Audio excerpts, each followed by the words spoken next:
L'Institut des artisans de justice et de paix, l'IAJP de Cotonou, fidèle à son engagement mensuel d'échange et de réflexion, inscrit dans la dynamique de construction de la vie politique au Bénin, dans un contexte actuel de coopération mondiale, a organisé le jeudi 22 août 2024 au Champ d'Oiseaux de Cotonou une séance de réflexion intitulée « Panel sous forme de débat sur le thème « Coopération internationale, un regard critique et éthique sur sa contribution au développement ». Les acteurs ayant une connaissance variée et diversifiée sur la thématique ont participé à l'animation de ce panel dont l'objectif est le bien-être de l'homme et la préservation de sa dignité. La coopération entre acteurs sociaux comme entre États devient donc une réalité pesante, incontournable. Peut-on se développer sans coopération internationale? Tout dépend de ce qu'on y met. La coopération internationale englobe beaucoup de secteurs. Les échanges commerciaux internationaux font partie des éléments de la coopération internationale. L'entraide entre États, entre peuples, fait partie aussi de la coopération internationale. Je ne vois pas un seul pays pouvoir survivre seul en s'isolant du reste du monde, ne serait-ce que par nécessité d'échanger. Il n'y a pas un pays qui dispose de tout ce dont il a besoin pour survivre.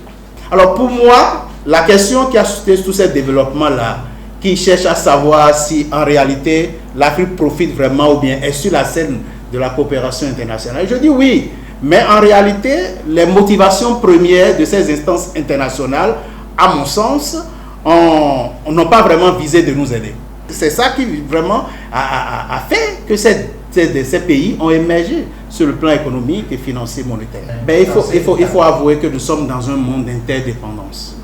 Et nécessairement, l'Afrique doit s'insérer dans ces volets coopératifs, tout ce que vous savez, à mon sens. Mais il faudrait que l'Afrique aussi garde une certaine réserve et établisse justement des stratégies opérationnelles qui l'aident à définir les intentions de ces structurations liées à la coopération internationale. C'est pourquoi moi, je milite pour des experts qui sachent en réalité ce qu'il faut faire pour pouvoir désamorcer ces structurations liées à la coopération internationale. Est-il possible de vivre sans coopération internationale? À supposer même que vous ayez tous les biens dont vous avez besoin, que vous ayez le territoire, que vous ayez les mines, que vous ayez la technologie, que vous ayez les finances. Le voisin peut vous provoquer, votre voisin peut vous agresser. Lorsque ce genre de choses se passe, comment se comporte-t-on? Quelles sont les règles qui vont régir les relations, enfin, pour éviter que le monde soit un monde de désordre?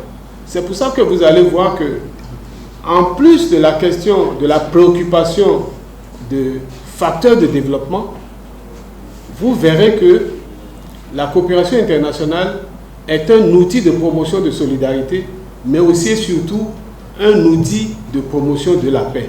Les panélistes ont abordé ensuite les conséquences de la coopération.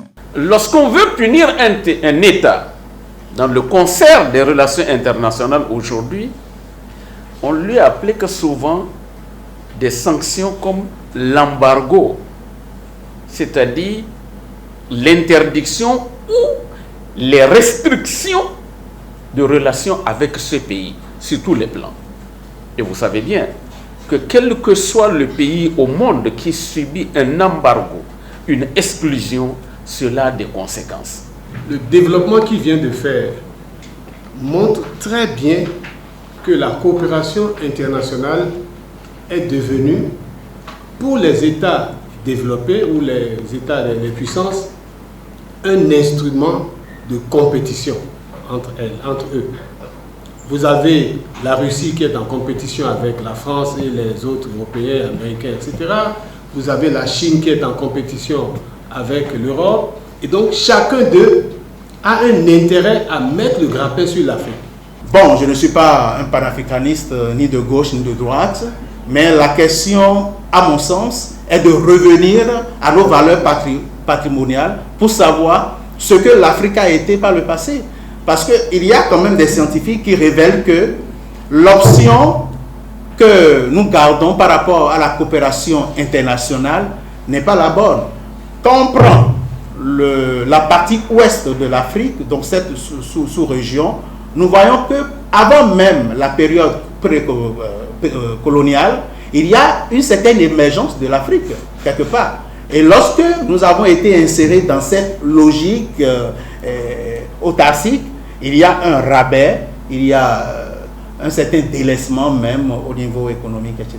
Le public a fait des contributions et posé des questions de compréhension auxquelles des réponses ont été apportées. Avant la prière qui a clôturé cette séance, des présents ont été remis aux panélistes en signe de reconnaissance pour leur participation à cette séance, pour ces fructueux échanges qui ont permis aux participants de mieux comprendre les contours de la coopération internationale.